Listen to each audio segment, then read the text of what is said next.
Much later on in the season at Spain, it was another 1-2 finish for McLaren, but the way that they managed it was absolutely incredible. Most of this season, they haven't been that much faster than the competition in qualifying. In fact, I think at the time of recording after the Singapore Grand Prix, Max Verstappen has more pole positions than Oscar Piastri or Lando Norris. In qualifying over one lap, they've not usually been that quick. However, at the Spanish Grand Prix, Oscar Piastri in particular absolutely wiped the floor with the competition in qualifying 3/10 ahead of Max Verstappen, who was third, and a good 2/10 ahead of his teammate Lando Norris. And in the race, they were absolutely untouchable as well. Before the late safety car was called, I'm sure they were about 20 or 30 seconds ahead of the chasing pack. And in the end, Max Verstappen was all the way down in P10 after his penalty for the collision with George Russell. So for me, and I think I said it at the time after that race, Max Verstappen's championship hopes were pretty much over. Now, of course, this is a Constructors' Championship we're celebrating here for McLaren, but having Verstappen out of the picture in the drivers just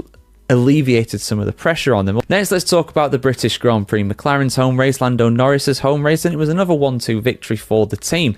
Of course, we're not going to talk about the controversial incident with Oscar Piastri's penalty. I've already spoke about that at the time, but the reason why I'm highlighting this as our third moment, our third race in this McLaren top 5 list effectively, is because Max Verstappen again got pole position for this one, but still the team won in a dominant fashion. They were absolutely clear of the competition. Max Verstappen was well down the order by the end, eventually recovering to P5, but he was on the edge of the top 10 earlier on in the Grand Prix. Again, it showed even though Verstappen was fastest in qualifying, he couldn't hold it together in the race. Not through any fault of his own, but just because the car wasn't quick enough.